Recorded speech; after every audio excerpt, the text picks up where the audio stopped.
In 1848, President Abraham Lincoln visited the Niagara Falls, and he was so impressed by the beauty of this natural wonder that he wrote down some notes, including the following. When Columbus first sought this continent, when Christ suffered on the cross, when Moses led Israel through the Red Sea, nay, even when Adam first came from the hand of his Maker, then as now, Niagara was roaring here.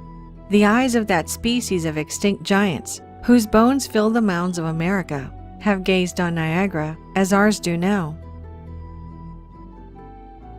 During the 19th century, there were many accounts of unnaturally large skeletal remains discovered in the ancient burial mounds scattered across North America. Today, not a single news media has ever mentioned a thing about ancient giants or past discoveries. If a giant skeleton is discovered somewhere, it would most certainly be classified and hidden from the public. It wasn't like that in the 19th and early 20th century, though. Almost every year, there were at least a few newspaper headlines stating the discovery of ancient giant skeletons. It seemed to be quite normal to find bones of giants in America when the first settlers dug ancient mounds to prepare for roads, farms, and buildings. The New York Times, in particular, wrote many newspaper articles about the discoveries of giants.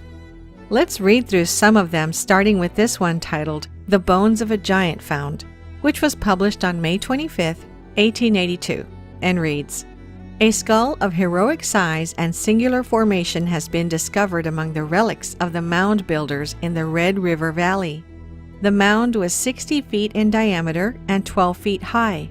Near the center were found the bones of about a dozen men and women, mixed with the bones of various animals. The skull in question was the only perfect one, and near it were found some abnormally large body bones. The man who bore it was evidently a giant. A thorough investigation of the mound and its contents will be made by the Historical Society." Another newspaper from May 5, 1885 reads this, "Last week, a small mound near Homer was opened by some schoolboys who found a skeleton. Today, a further search was made, and several feet below the surface of the earth in a large vault with a stone floor and bark covering were found 4 huge skeletons, 3 being each over 7 feet in length, and the other 8. This article from the San Antonio Express is telling about a giant skull that is twice the size of a normal human, and there is also a picture. The article reads, "Beach giant skull unearthed by WPA workers near Victoria, believed to be largest ever found in the world. Normal head also found." That Texas had a giant in the beach in the long ago appears probable from the large skull recently unearthed on a mound in Victoria County, believed to be the largest human skull ever found in the United States and probably in the world. Twice the size of the skull of a normal man, the fragments were dug up by W. Duffin, an archaeologist who is excavating the mound in Victoria County under a WPA project sponsored by the University of Texas. In the same mound and at the same level, a normal-sized skull was found. The pieces taken from the mound were reconstructed in the WPA laboratory under the supervision of physical anthropologists. A study is being made to determine whether the huge skull was that of a man belonging to a tribe of extraordinary large men, or whether the skull was that of an abnormal member of a tribe, a case of gigantism. Several large human bones have been unearthed at this site. Another article from the New York Times, written in 1897, reads, "One of the 3 recently discovered mounds in this town has been opened. In it was found the skeleton of a man of gigantic size. The bones measured from head to foot over 9 feet and were in a fair state of preservation. The skull was as large as a half-bushel measure. Some finely tempered rods of copper and other relics were lying near the bones. The mound from which these relics were taken is 10 feet high and 30 feet long, and varies from 6 to 8 feet in width. The 2 mounds of lesser size will be excavated soon. This article from the St. Paul Globe, written in 1904, states, "Bones of a human skeleton 11 feet high are dug up in Nevada. Workmen engaged in digging gravel here today uncovered at a depth of about 12 feet a lot of bones, part of the skeleton of a gigantic human being. Dr. Samuels examined them and pronounced them to be the bones of a man who must have been nearly 11 feet in height." Apparently, these discoveries were something completely normal back in the day, and they weren't hidden from the public as they are today. The discoveries of giant skeletons weren't limited just to North America. This article talks of a giant's skeletons found in a cave in Mexico. The article reads, Charles C. Klepp, who has recently returned from Mexico, where he has been in charge of Thomas W. Lawson's mining interest, has called the attention of Professor Agassiz to a remarkable discovery made by him. He found in Mexico a cave containing some 200 skeletons of men, each above 8 feet in height. The cave was evidently the burial place of a race of giants who antedated the Aztecs. Mr. Clapp arranged the bones of one of these skeletons and found the total length to be 8 feet 11 inches. Other articles mention discoveries of giants in Europe. This article from 1892, written by the London Globe, tells of the discovery of a race of giants in modern-day France. It reads, "In the year 1890, some human bones of enormous size, double the ordinary in fact, were found in the tumulus of Castelnau and have since been carefully examined by Professor Kiener, who, while admitting that the bones are those of a very tall race, nevertheless finds them abnormal in dimensions and apparently of morbid growth. They undoubtedly reopen the question of the giants of antiquity, but do not furnish evidence to decide it." You have no idea how many more newspaper articles we found. There were discoveries of giants all across the globe, and today, scientists and archaeologists pretend this never even happened. This article, titled "When Giants Roamed Earth," talks about the historical discoveries of giants from the time of the Roman Empire to the 19th century. Here's what it reads. "The past was more prolific in the production of giants than the present.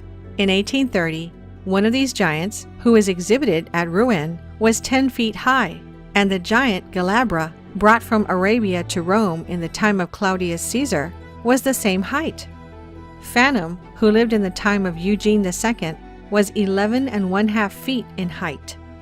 The Chevalier Scrogg, in his journey to the Peak Tenerife, found in one of the caverns of that mountain the head of a giant who had 60 teeth and who was not less than 15 feet high. The giant Ferragus, slain by Orlando, the nephew of Charlemagne, according to reports, was 28 feet high. In 1814, near Saint Gernat, was found the tomb of the giant Isolent, who was not less than 30 feet high. In 1590, near Rouen, was found a skeleton whose head held a bushel of corn, and which was 19 feet in height. The giant Bacchart was 22 feet high.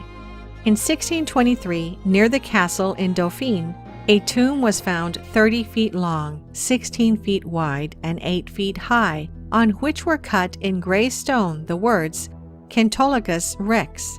The skeleton was found entire and measured 25 1/4 feet high, 10 feet across the shoulders, and 5 feet from breastbone to the back. But France is not the only country where giant skeletons have been unearthed. Near Palermo, Sicily, in 1516, was found the skeleton of a giant 30 feet high. Near Magrino, on the same island, in 1816, was found the skeleton of a giant of 30 feet, whose head was the size of a hog's head, and each tooth weighed 5 ounces. Although back in the days these discoveries were made public, once the discovered skeletons were brought to the respected museums and historical institutions, they completely disappeared and no one ever talked about them again. Here is a map of all reports of giants in North America. It's truly astonishing how many of them are there. Almost all of the discoveries end up in the Smithsonian Institute, and we all know how good they are at covering up major discoveries. There are also supposed reports of the Smithsonian purchasing giant skeletons excavated by citizens, which then disappeared, never to be heard from again. The Smithsonian even had a special division for exploring ancient mounds and supposed giant burial sites. One famous discovery of a giant, which was also covered up by the Smithsonian, is the San Diego giant from 1895, which was an 8-foot 4-inch tall mummified giant. There was even a picture of the giant mummy, which was shown in many newspapers. The mummy was inspected by many scientists. After his inspection, the San Diego giant was purchased by the Smithsonian. 13 years later, in 1908, when the mummy was being exhibited, the Smithsonian ran some tests and suddenly dismissed it as a hoax, saying it was made from gelatin. The fact that it took that long, and after spending so much money to acquire it, plus the fact that it was carefully inspected by experts 13 years earlier, does suggest there may be more to this story than meets the eye. Is it just a coincidence that absolutely every culture and religion tells stories of ancient giants who roamed the earth?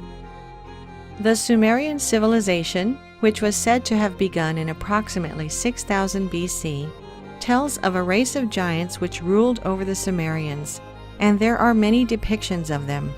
Sumerian records speak of a giant king by the name of Gilgamesh, who ruled for 126 years. He is generally seen by scholars as an actual historical figure, since inscriptions have been found which confirm the existence of other figures associated with him. In ancient Egypt, there are hundreds of depictions of giants, and the Egyptian records describe the old pharaoh dynasties to be a race of tall giants, and hundreds of giant sarcophaguses were also found. But the mummies there had been long looted. This unusual story, with a headline, "Prehistoric Egyptian Giants," was reported in multiple newspapers and reads, in 1881, when Professor Timmerman was engaged in exploring the ruins of an ancient temple of Isis on the banks of the Nile, 16 miles below Najar Jafard, he opened a row of tombs in which some prehistoric race of giants had been buried. The smallest skeleton out of some 60-odd, which were examined during the time Timmerman was excavating at Najar Jafard, measured 7 feet and 8 inches in length, and the largest 11 feet 1 inch. Memorial tablets were discovered in great numbers, but there was no record that even hinted that they were in the memory of men of extraordinary size. It is believed that the tombs date back to the year 1043 BC. According to the German newspaper Bild, an entrepreneur named Gregor Spory took a number of photos of a mummified giant finger in 1988. The owner of the finger was a retired grave robber who found the finger in an undisclosed tomb. The finger is nearly 14 inches long, and if it is genuine, it belonged to someone estimated to have been between 15 and 16 feet tall. The owner of the finger had a certificate to say that the finger was authentic, together with an X-ray image. Later, when Spory returned to Egypt to purchase the finger, the owner had disappeared, leaving us only with the photographs of this discovery. The book of Genesis, which is the first book of the Hebrew Bible and the Old Testament, tells us the story of an ancient giant race called the Nephilim. Apparently, the Watchers, who were fallen angels, interbred with the women on earth, and as a result, the Nephilim giants were born. We know that these ancient manuscripts describe the Great Deluge, a massive flood which, according to scientific data, really happened. If the biblical flood was real, could the Nephilim giants also be real? The stories about giants don't end there. Every Native American tribe tells of the times when giants used to rule North America, and there were brutal wars between the giants and the Native Americans. The tribes had to unite together against a group of red-haired cannibalistic giants, and fought them to extinction.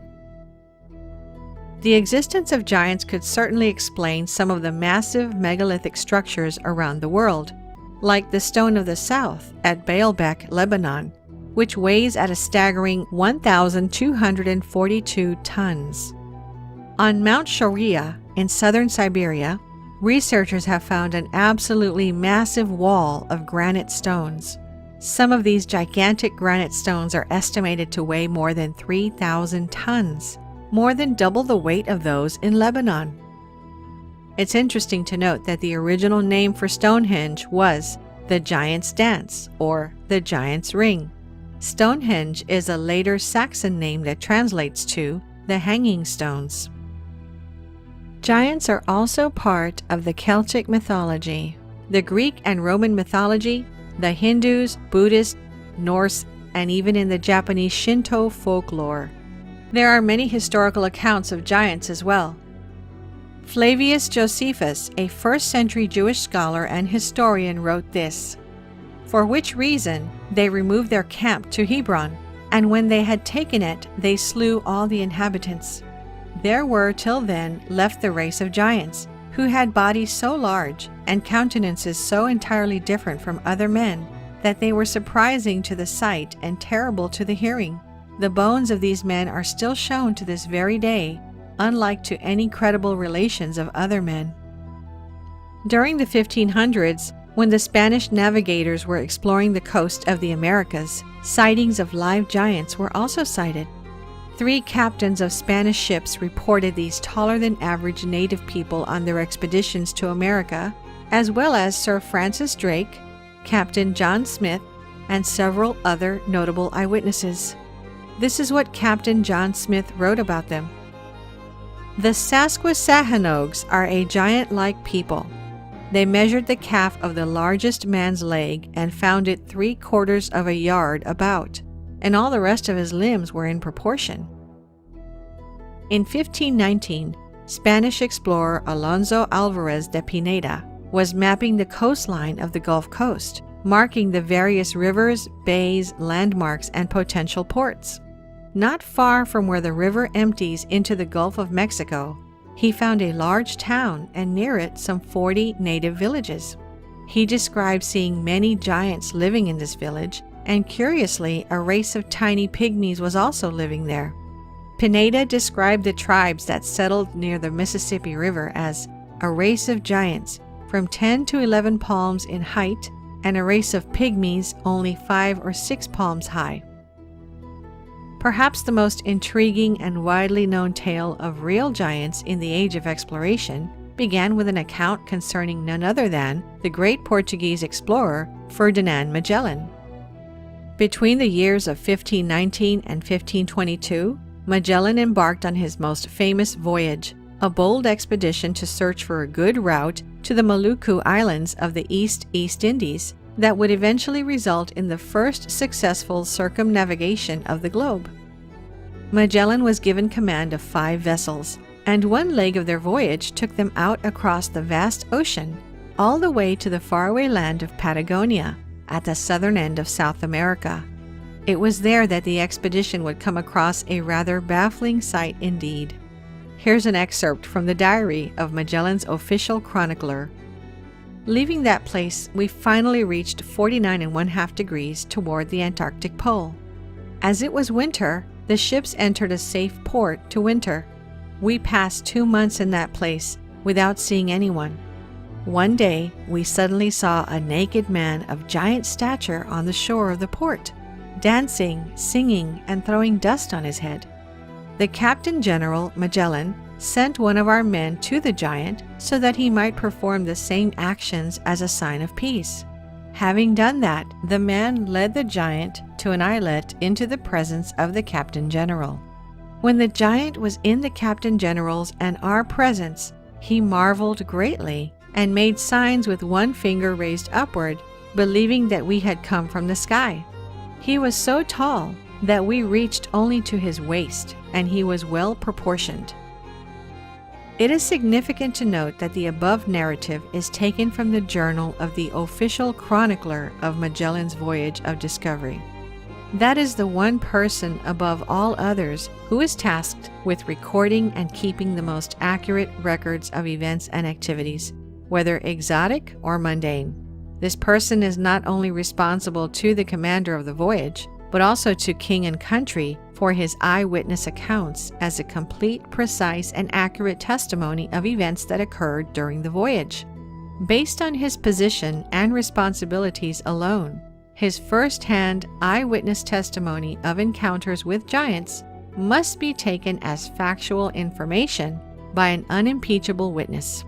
To do otherwise is to trivialize the importance of the chronicler's fundamental accountability.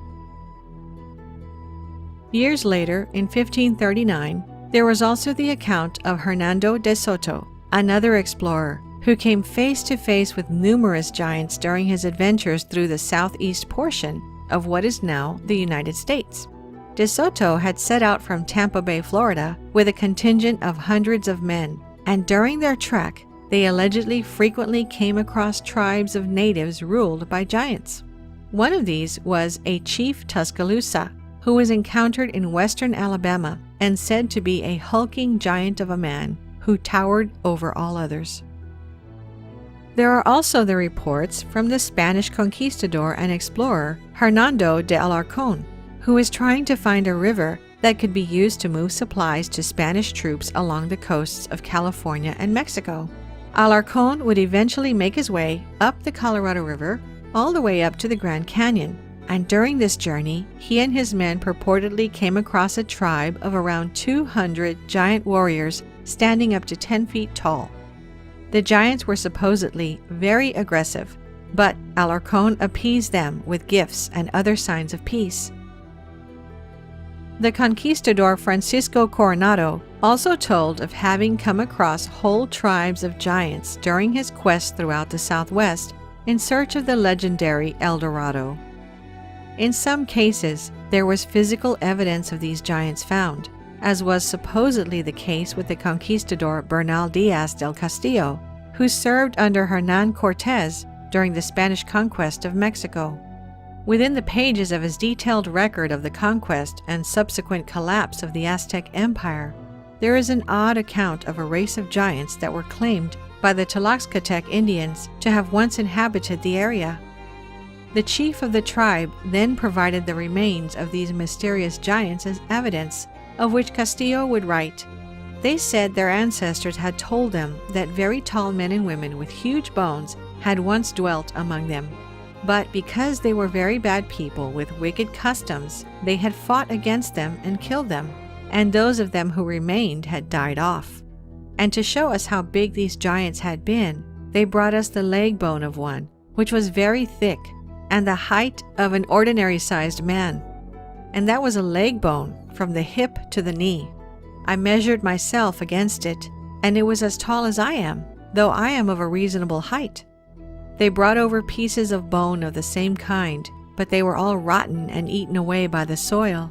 We were all astonished by the sight of these bones and felt certain there must have been giants in that land." There were so many reports of real giants being encountered throughout North and South America in the age of exploration, and such accounts have faded into history to be mostly forgotten.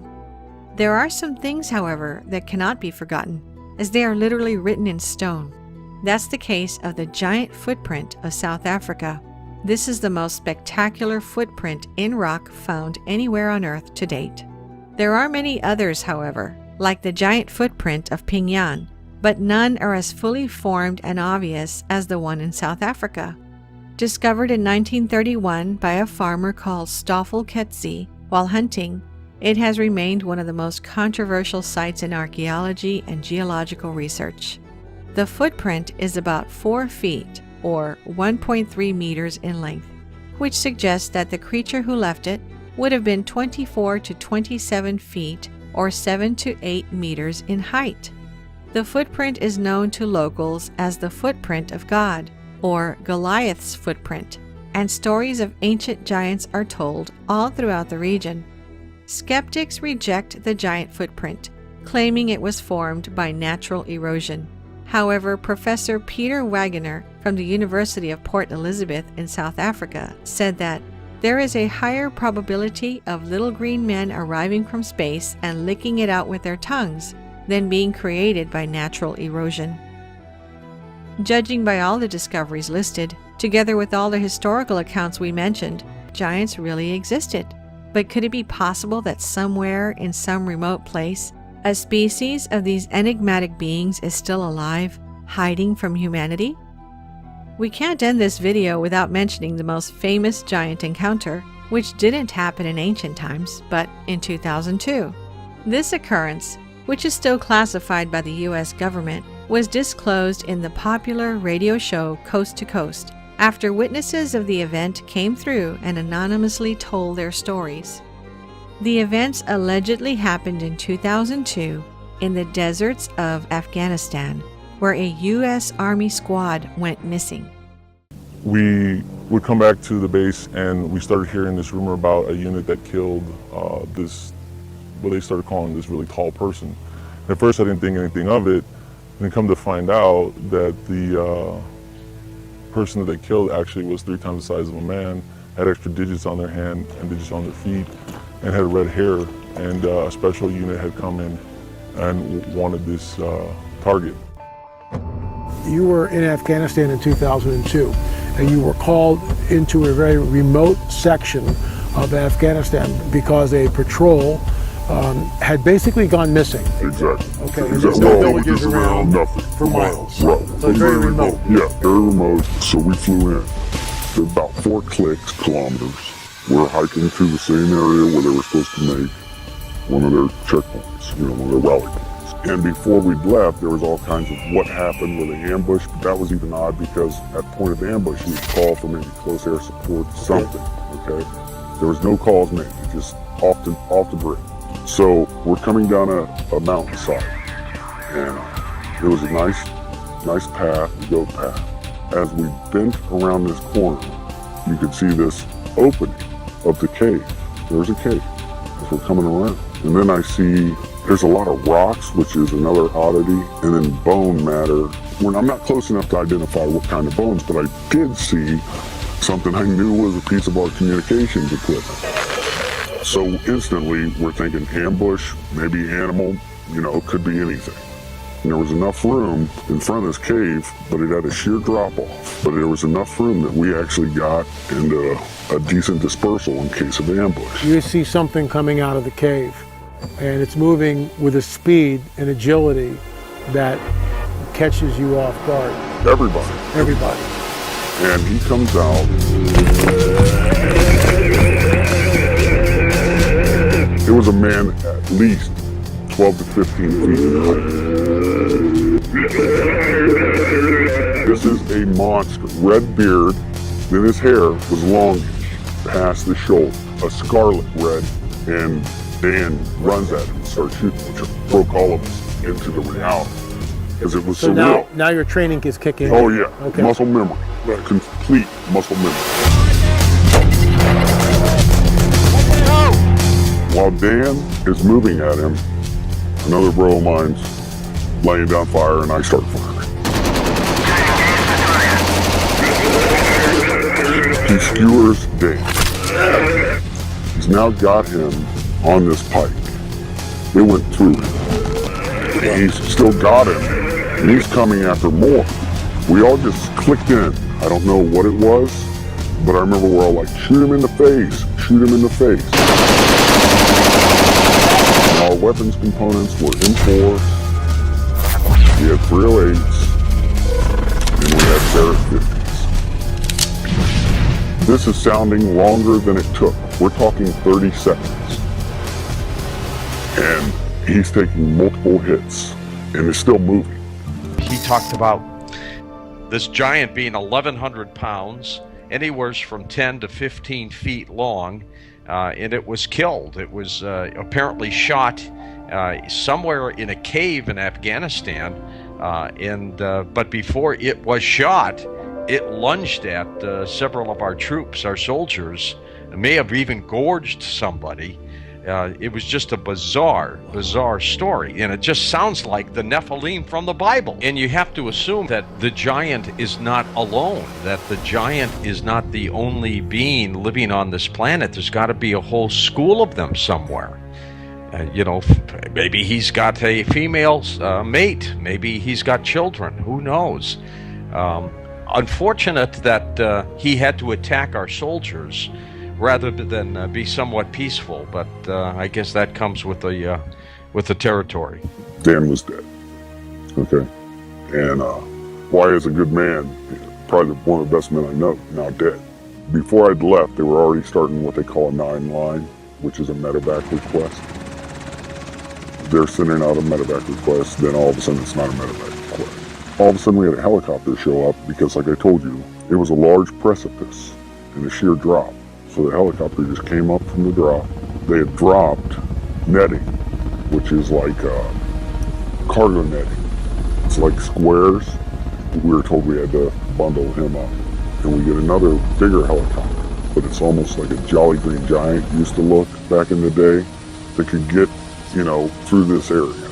Because the mountains, you gotta remember, Chinooks could only go in certain places because they had enough lift. Mm-hmm. And so we got him on there.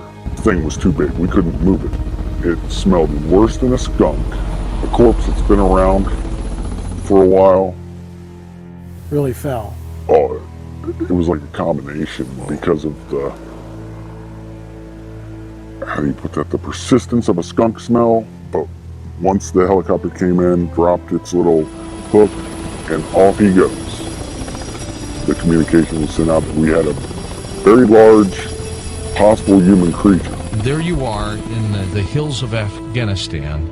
How many troop members are you with? We had 6 on my crew. And when you say hills of Afghanistan, for us, we did not fly into the wilderness. We actually flew into a base. I guess this thing was transloaded out of the mountains by a CH-47. What I could see that it did have the 6 fingers. I remember taking my foot up and placing it up next to its foot, and it was extremely large. We estimated at about 12 feet, give or take.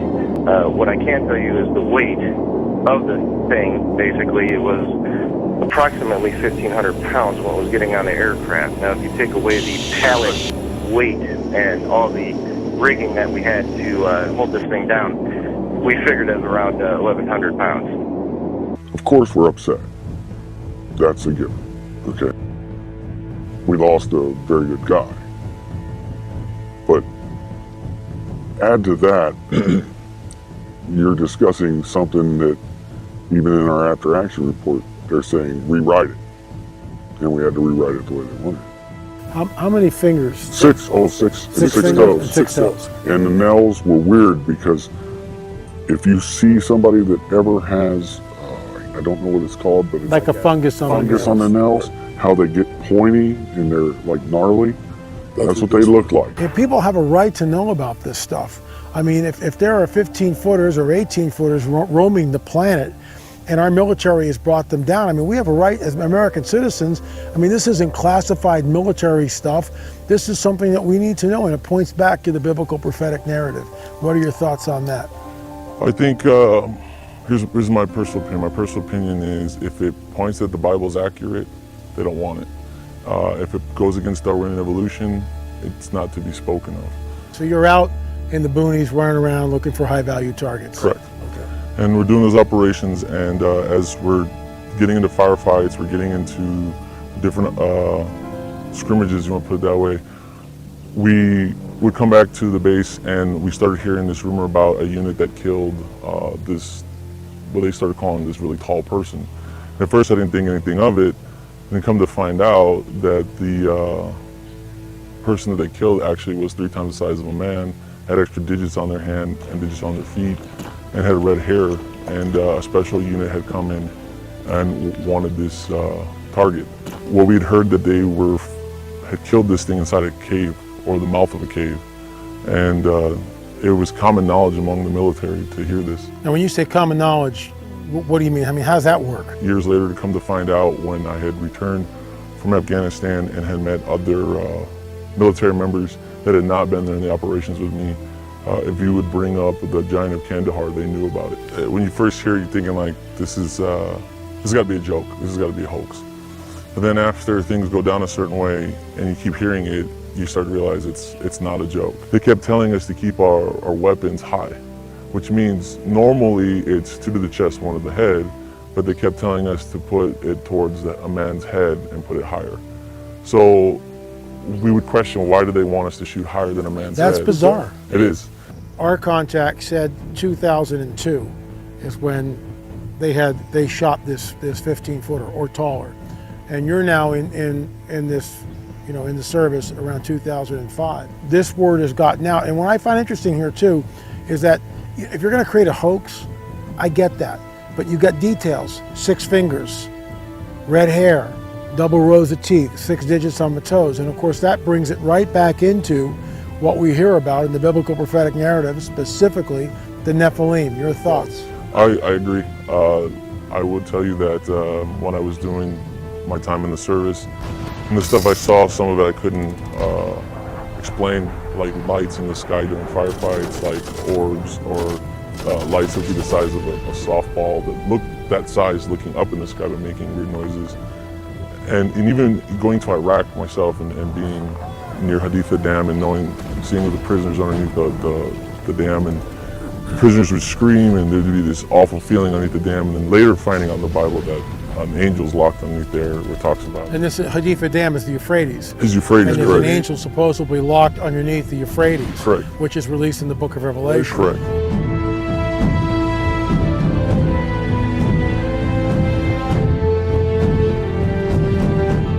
That's bizarre. So you're actually at this site, and soldiers are being locked, imprisoned underneath the Haditha Dam, correct, and they're freaking out. They're freaking out. They said they could feel it.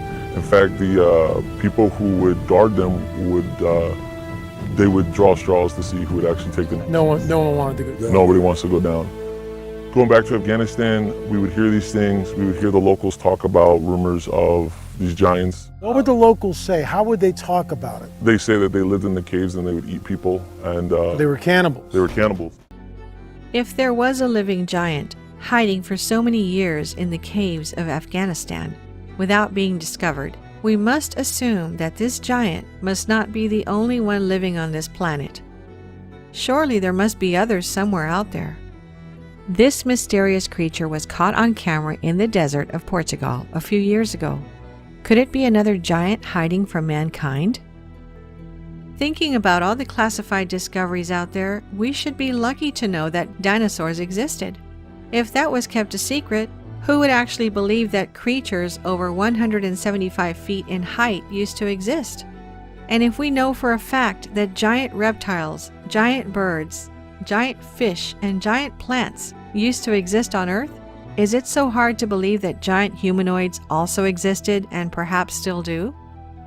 We'll leave the answer to you and end this video with this amazing quote from Mark Twain stating, "Truth is stranger than fiction, but it is because fiction is obliged to stick to possibilities. Truth isn't."